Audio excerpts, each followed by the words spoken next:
Good afternoon, this is your host here, Michael, and today we will be getting on the topic of racism and the social expectations for people of different races.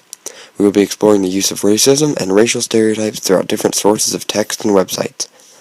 So you might be wondering, what is racism and what are racial stereotypes? Well then, the definition of racism is, and I quote, "the belief that all members of each race possess characteristics or abilities specific to that race, especially so as to distinguish it as inferior or superior to another race or races." But in today's society, we have changed the actual meaning of the word to anything that any race can be offended by, which is pretty stupid if you ask me, because a lot of people take things too far. An example of this in the stories we read is in A Rose for Emily. Emily is a higher class white woman who was expected to be an outstanding and helpful member of society. Because she was white, she was expected to hang out with the other white women of the town and gossip about the same things they gossiped about. Not only in this story is Emily being judged because of her race, but the black workers in the story are also being judged. For example, and I'm paraphrasing here, the little boys would follow in groups to hear him cuss the black people, and the black people singing in time to the rise and fall of pigs. This is the part of the story where Homer Barron was getting to know the people in the town. The construction workers were getting made fun of and picked on by Homer just because they were black. An example of people in today's world taking things farther than they should be taken would be the riots that are happening in Charlotte now. It appears to me that they are just taking the opportunity of the death of Keith Scott as an excuse to do whatever they want. Some of the people in the riots did not even know the name of the man who was shot by police officers.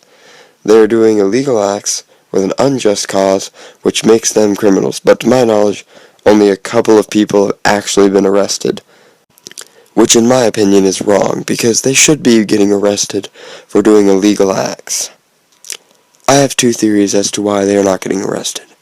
My reason one would be that because it was a black man who was shot by a black police officer and the black people are protesting for Black Lives Matter, it would be racist to arrest people supporting Black Lives Matter. My alternate theory as to why they are not getting arrested is that the government does not have the money or the means to get that many people arrested and sent to courtrooms and then sent to jail. I think it is sad that the riots that are supposedly about the death of Keith Scott, even though the family told them not to be violent, they were still very violent about it, and some did not even know his name. Another example from text is the text, "Resistance to Civil Government." The man was expected to act a certain way because of his race, so he was expected to pay his tax, be law-abiding, and not to protest the war. But when he did, he was sent to jail. Although he was only in jail for one day, he was still punished for expressing his opinion by not paying the poll tax. So since he did not pay his poll tax, he should have just had his vote not counted instead of sending him to jail. I do not think he deserved to be sent to jail for not paying a poll tax. If he had not paid his poll tax, he should have just had his vote not counted, instead of sending him to jail. And if anything, they should have made him do community service or something to better the community instead of sending him to jail. In conclusion, these people who are protesting are not as much doing it because of the death of Keith Scott, but I believe they are doing it because they have pent-up anger against a lot of other things.